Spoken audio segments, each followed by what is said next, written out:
Viewers, welcome to my channel. ఈ వీడియోలో మనం మెయిన్గా మాట్లాడబోయే విషయం ఏంటంటే జగన్మోహన్ రెడ్డి చుట్టూ కూడా ఉచ్చు బిగుస్తుందని మనం అయితే చెప్పుకోవచ్చు.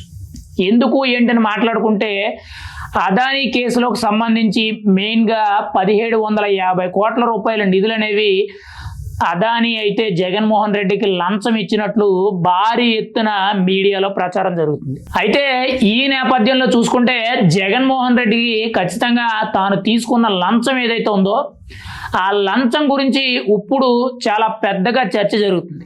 అసలు జగన్మోహన్ రెడ్డి అవినీతి చేశాడు, లంచం తీసుకున్న తప్పే, లంచం ఇచ్చిన తప్పే, కాబట్టి అవినీతి జరిగింది కాబట్టి ఖచ్చితంగా సెక్షన్ 17A యాక్ట్ ఏదైతే ఉందో, అంటే గతంలో స్కిల్ డెవలప్మెంట్ కేసులో చంద్రబాబు నాయుడుని అరెస్ట్ చేసిన సెక్షన్ ఏదైతే ఉందో ఆ సెక్షన్ నేపథ్యంలో ఇప్పుడు జగన్మోహన్ రెడ్డి చుట్టూ కూడా ఉచ్చు అనేది బిగుస్తుంది.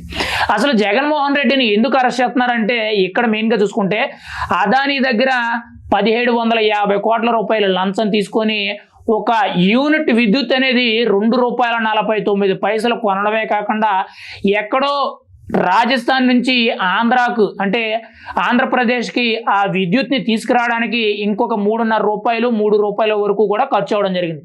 అంటే దాదాపుగా ₹5.5 నుంచి ₹6 వరకు కూడా ఒక యూనిట్ విద్యుత్కి ఖర్చు చేయడం జరిగింది. యాక్చువల్గా మనం చూసుకుంటే ఒక యూనిట్ విద్యుత్ అనేది మనకి కేవలం ₹1.99 మాత్రమే, అది కూడా దగ్గరలో ఉన్న విద్యుత్ అనేది అంటే మన పక్క రాష్ట్రాల్లో కానీ మన రాష్ట్రాల్లో కానీ ఉన్న విద్యుత్ సంస్థలు ఏవైతే ఉన్నాయో అక్కడి నుంచి కొనుగోలు చేయడం జరిగింది. కానీ జగన్మోహన్ రెడ్డి 1750 కోట్ల రూపాయలు లంచం తీసుకొని రాష్ట్ర ప్రజలకు అవసరమైన విద్యుత్ అనే ఒక నెపంతో ఆయన ఈ భారీ అవినీతికి ఒడిగట్టడం జరిగింది. దీనివల్ల రాబోయే రోజుల్లో కొన్ని లక్షల కోట్లు అయితే ఖచ్చితంగా రాష్ట్ర ప్రభుత్వం మీద మెయిన్గా విద్యుత్ శాఖ మీద పడే అవకాశం అయితే తెలుస్తుంది. ఇప్పటికే కూడా విద్యుత్ శాఖకు సంబంధించి భారీ ఎత్తున అప్పులు అయితే ఉన్నాయని చెప్పి గొట్టిపాటి రవి గారు చెప్పడం జరుగుతుంది, టీడీపీ మంత్రి గారు.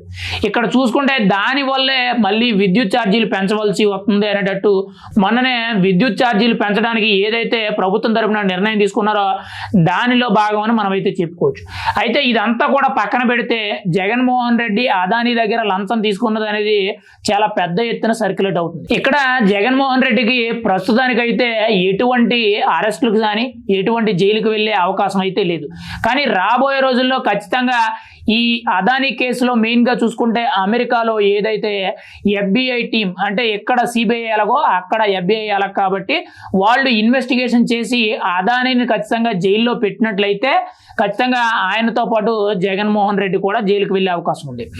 ఆ నేపథ్యంలోనే చూసుకుంటే అది ఇంటర్నేషనల్, కానీ ఇక్కడ స్టేట్ లెవెల్కి వచ్చేటప్పటికి ఇక్కడ అవినీతి నిరోధక శాఖ ఏదైతే ఉందో వీళ్ళ తరపు నుంచి కూడా ఒక కేసు అనేది నమోదవుతుంది. ఎందుకంటే అసలు లంచం తీసుకోవడానికి మెయిన్ కారణం ఆంధ్రప్రదేశ్లో విద్యుత్ ఉత్పత్తి కొనడమే.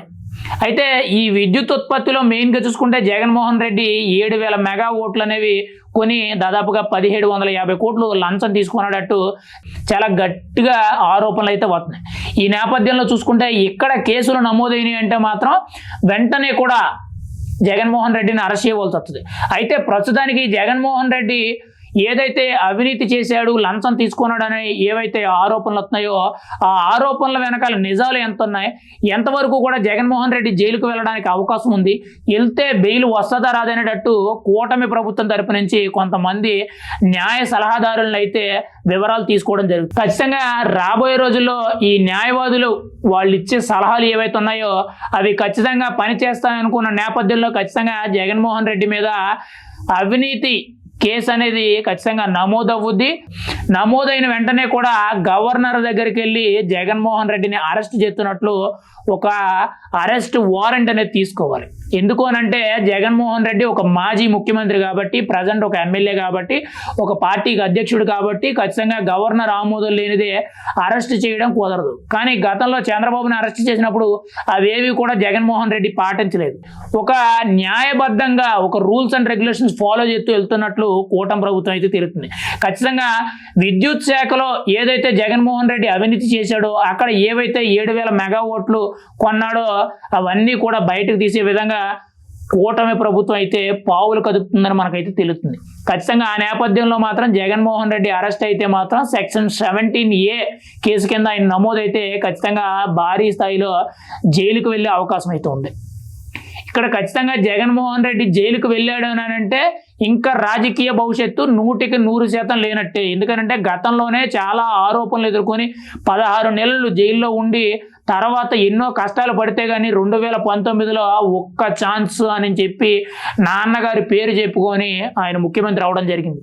కానీ ఈసారి మాత్రం నాన్నగారి పేరు చెడిపోయింది, ఆయన పేరు కూడా ఇంకా పూర్తిగా చెడిపోయింది. గతంలోనే ఆ జైలుకి వెళ్ళాడు, ఇప్పుడు జైలుకి వెళ్ళాడు, పైగా ఇప్పుడు కూడా భారీ స్థాయిలో అవినీతి జరిగింది అనేటట్టు ప్రజలు ఎవరు కూడా ఇంకా నమ్మరు.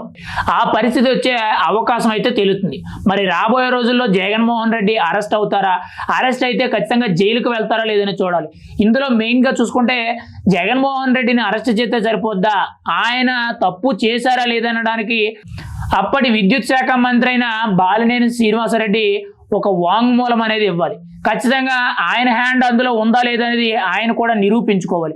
ఒకవేళ ఆయన హ్యాండ్ ఏమీ లేదు, మొత్తం జగన్మోహన్ రెడ్డి చేసాడు అనేటట్టు బాలినేని శ్రీనివాసరెడ్డి కానీ విద్యుత్ శాఖలో ఉన్న అధికారి ఎవరైతే ఉన్నారో ఆ అధికారి మాత్రం చాలా క్లియర్ కట్గా మాకు ఎటువంటి సంబంధం లేదు, అంతా జగన్మోహన్ రెడ్డి చేశారు, అంతా అవినీతి అంతా ఆయనే చేశారు అనేటట్టు వీళ్ళిద్దరూ కూడా వాంగ్మూలం ఇచ్చినట్లయితే ఖచ్చితంగా జగన్మోహన్ రెడ్డికి జైలు శిక్ష అనేది, పర్మనెంట్ జైలు శిక్ష అనేది ఖచ్చితంగా పడుతుందని మనం అయితే చెప్పుకోవచ్చు. మరి ప్రస్తుతానికైతే జగన్మోహన్ రెడ్డికి ఎటువంటి ఇబ్బంది లేదని మనం అయితే చెప్పుకోవచ్చు. కేవలం ఆరోపణలు మాత్రమే ఉన్నాయి. కానీ పూర్తి స్థాయి ఆధారాలు కానీ పూర్తి స్థాయి విచారణ కానీ ఖచ్చితంగా జరగాలనంటే మెయిన్గా అమెరికాలో ఏదైతే అదానీ కేసు ఉందో ఆ అదానీ కేసు అనేది ఒక ఫైనల్ స్టేజ్కి వస్తే కానీ జగన్మోహన్ రెడ్డి పరిస్థితి ఏంటనేది మనం అయితే చెప్పలేము. ప్రస్తుతానికి చూసుకుంటే వైఎస్ఆర్సీపీ కీలక నేతలందరూ కూడా జగన్మోహన్ రెడ్డిని వెనకేసుకు రావడం, అదానీతో మాకు సంబంధం లేదనడం, అదానీతో మేము ఎటువంటి ఒప్పందాలు చేసుకోలేదని చెప్పడం జరుగుతుంది. కానీ రాబోయే రోజుల్లో ప్రతి ఒక్కటి కూడా బయటకు రావడం జరుగుద్ది. ఏం జరిగినా కానీ ఖచ్చితంగా జగన్మోహన్ రెడ్డి మంచిగా అనుకుంటూ ఎదరకు వెళ్ళడం తప్పితే చేసేది ఏమీ లేదు. జైలుకు వెళ్ళడమా లేదనంటే రాజకీయాల్లో ఎక్కడే ఉండి ఏదో కాలక్షేపం గడపడం అనేటట్టు ఈ రెండింటిలోనే ఆప్షన్ ఉంది. కానీ ఎంతవరకు ఏం జరుగుద్ది అనేది మనం అయితే ఎదురు చూడాలి. మరి రాబోయే రోజుల్లో జగన్మోహన్ రెడ్డి అరెస్ట్ అవుతాడా, జైలుకు వెళ్తాడా లేదనేది మనం అయితే చూడాలి.